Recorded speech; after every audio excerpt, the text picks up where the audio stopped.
Hello friends, তোমরা সবাই কেমন আছো? আমি তোমাদের সামনে একটি নতুন ভিডিও নিয়ে চলে এসেছি। তো ভিডিওটা বানাবো বলে ঠিক ছিল না।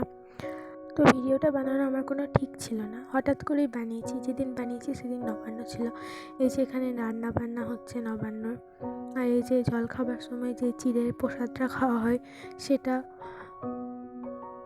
তারপরে আমি বাইরে চলে গেছিলাম একটু একজনাদের বাড়ি, একটা দিদিদের বাড়ি।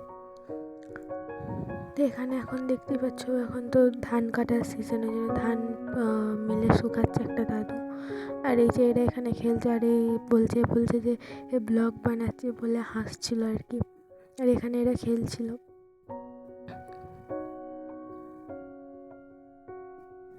ওই দিদিরাদের বাড়ি গেছিলাম আমি, ওর মা পাঠালো আর কি লেবু আনার জন্য। লেবু ঠাকুরকে দিতে হয়, মানে যখন ভাত অন্নপূর্ণাকে ভাত বেড়ে দেয়, তো ওই জন্য লেবু আনতে গেছিলাম ওদের বাড়ি। তোকে বললাম লেবু দিতে, তখন ওর মাকে বলছিল একটা লেবু দাও। আর এই যে কাকাটা ভাবছে যে আমি কাউকে হয়তো ভিডিও কলে দেখাচ্ছি, ওই জন্য হাতটা দিয়ে দিচ্ছিল সামনে নিয়ে, আমাকে বলছে কাকে দেখাচ্ছিস আর কি এইসব বলছিল। তারপর আমরা চলে গেলাম এই যে মা অন্নপূর্ণার মন্দিরে ঠাকুর দর্শন করার জন্য।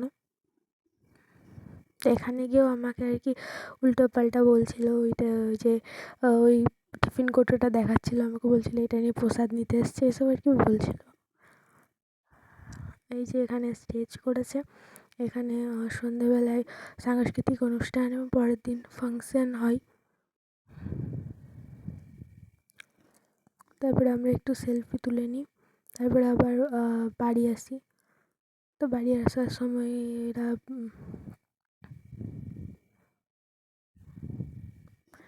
তারপরে আমি এখানে বলছিলাম যে আমার একটা জিনিস ডেলিভারি হওয়ার ছিল, তো সোয়েটার আর কি।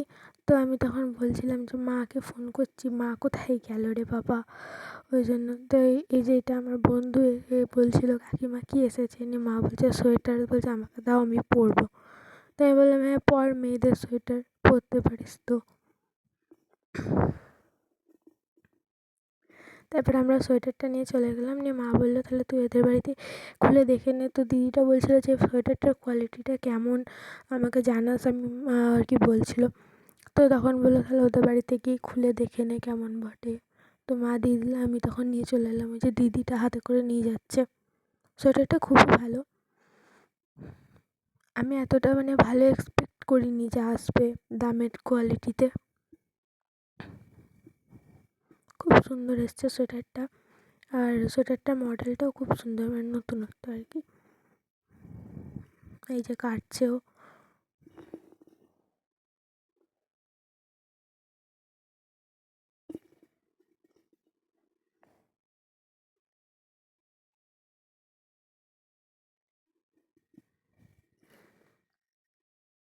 তো কাটছিল আর হাসছিল, কারণ আমি বলছিলাম যে আমি ব্লগে নিজের মুখের থেকে বেশি অন্যদের মুখ দেখাই, ওই জন্য ওইটা শুনেই হাসছিল। তো লোকে ভাবে ব্লগটা আমি করছি না, অন্য কেউ, মানে তাদের ব্লগ আমি করে দিচ্ছি, ওই জন্য এটা শুনে হাসছিল।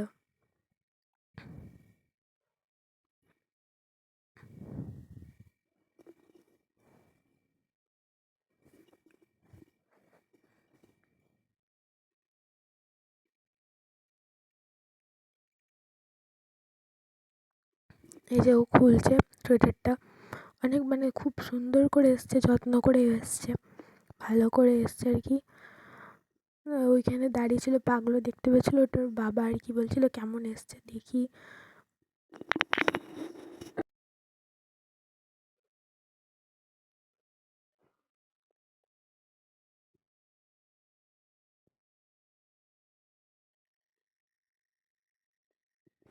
এই যে এখানে আমি পরবো বলে রেডি হচ্ছিলাম, পিন অনেক জায়গায় ছিল, খুলছিলাম আর কি। তারপরে দিদি রেখে দিলাম যে একটু ক্যামেরা করে দাও কেমন এসছে দেখি। ভালো এসছে, খুব সুন্দর এসছে সোয়েটারটা।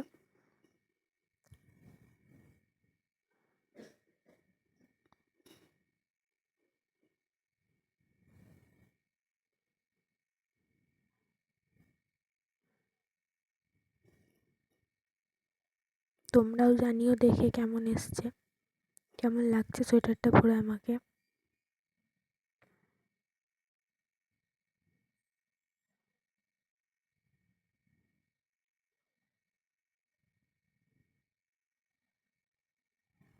এই যে আমি পকেট খুঁজছিলাম, সোয়েটারটার মধ্যে পকেট নেই। আসলে যে সোয়েটারগুলো পরি সেগুলো পকেট থেকে থেকে অভ্যস্ত ওই জন্য।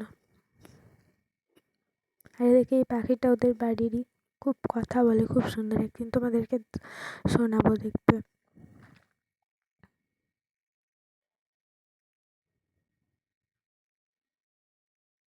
আর হ্যাঁ, কিছু ভুল হলে একটু ক্ষমা করে দিও, কারণ আমি তো নতুন, এটা পুরো নতুন ব্লগ, আমি জানিই না কী করে কী করতে হয় বা কিছু। তারপরে এই যে এই পিসিমণিটা চলে এলো, পিসিমণিটা কুর্তি পরেছিল, তো এই দিদিটাকে শাড়ি পরে দেখলো, এটা নতুন বিয়ে হয়েছে, তো ওই জন্য শাড়ি পরে চলে এলো। নিয়ে আমি ভিডিওটা করছিলাম, তখন বলছে কী করছিস। আর এই যে আমার ভাই, মামার ছেলেটা, ও একটু খেলা টেলা করে তারপরে চান করে ছাদে চলে এসছে ট্রেন দেখবে বলে। তো ওইভাবে দেখাচ্ছিল ঘুড়িটা। এইদিকে তখন ঘট এলো অন্নপূর্ণা ঠাকুরের। এই যে আমরা খেতে বসে গেছি। অন্নপূর্ণার 9 রকম ভাজা, তারপরে একটা মনে হয় তরকারি আর মাছ। ওটা মনে হয় মাছটা আর কি অন্নপূর্ণার ভোগের মধ্যে পড়ে না এটা। এগুলো ঠাকুরকে দেওয়ার পর তারপরে আমরা মানে আমরা খাই। তো এই যে বাঁধাকপির তরকারি করেছে। আর এই যে আমার ভাই পুরো নিরামিষ, ও মাছ মাংস ডিম কিচ্ছু খায় না, কিন্তু পেঁয়াজ রসুনটা খায়। তো ওই জন্য ও মাছ খাবে না, আর আমরা মাছ খাবো। দেখো একটু পরে আমার থালাটাও দেখতে পাবে সাজিয়ে, সব রকম ভাজা তরকারি আরে দিয়ে। তো আজকের ভিডিও এই অবধি, টাটা।